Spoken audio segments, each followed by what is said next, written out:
কাৰোবাৰ বাৰু সৰুকালিৰ কথা মনত পৰেনে? মই সৰুকালিৰ কথা এটা ক'বলৈ ওলাইছোঁ।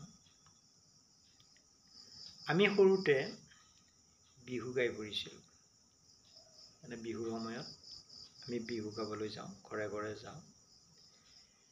গৈ এঘৰ মানুহৰ তাত আমি বিহু মাৰিবলৈ গৈছিলোঁ। মানুহঘৰে কৈছে, তোমালোকে ভালদৰে বিহু মাৰা, মই তোমালোকৰ বিহুটো আকৌ শুনাই দিম।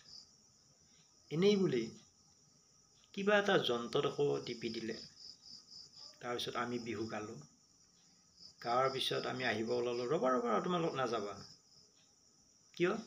ৰ'বাচোন শুনা, এনেই বুলি কৈ কিবা এটা চুইচ টিপি দিলে।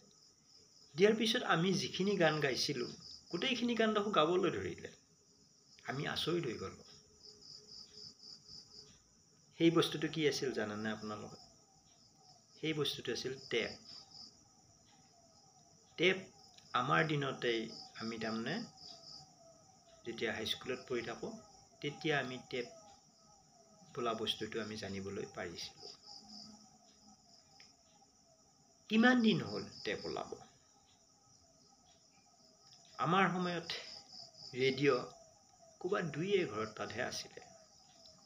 টেপটো দূৰৰ কথা, ৰেডিঅ'য়ে সকলো ঘৰত নাছিলে। আমি আগতে যেতিয়া বল খেলাবিলাক হয়, বল খেলা টিভিটো কথাই নাই, টিভি নাছিলেই। বল খেলাবিলাক হয়, বল ৰেডিঅ'ত কমেণ্টৰীয়ে কমেণ্ট দিয়ে। আমি শুনিবলৈ এখন দোকান আছে, আমাৰ পৰা অলপ দূৰত দোকান এখন আছে। সেই দোকানখনত আমি বহুত মানুহ বহি লওঁ, কমেণ্টৰী শুনি থাকোঁ। বল খেলাৰ কমেণ্টৰী শুনি আমি তাতেই আমেজ পাইছিলোঁ।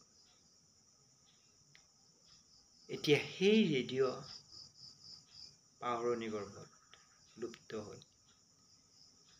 টেপ লুপ্ত হ'ল। তাৰপিছত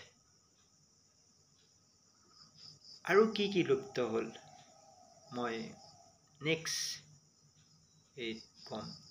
আমাৰ দিনত কিনো পৰিৱৰ্তন হৈ আহিল, সেই পৰিৱৰ্তনবিলাক এতিয়া যিবিলাক বস্তু আমাৰ দিনতেই আমি দেখিবলৈ পাইছিলোঁ, সেইবিলাক বস্তু আমাৰ দিনতেই কি হৈ গৈছে, লুপ্তপ্ৰায় হৈ গৈছে। আৰু ইয়াৰ কাৰণ কি? ইয়াৰ কাৰণটো নিশ্চয় আপোনালোকে জানে। নেক্সট আমাৰ দিনত আৰু কি বস্তু আমি দেখিবলৈ পাইছিলোঁ নতুনকৈ, সেই বিষয়েও জনাম।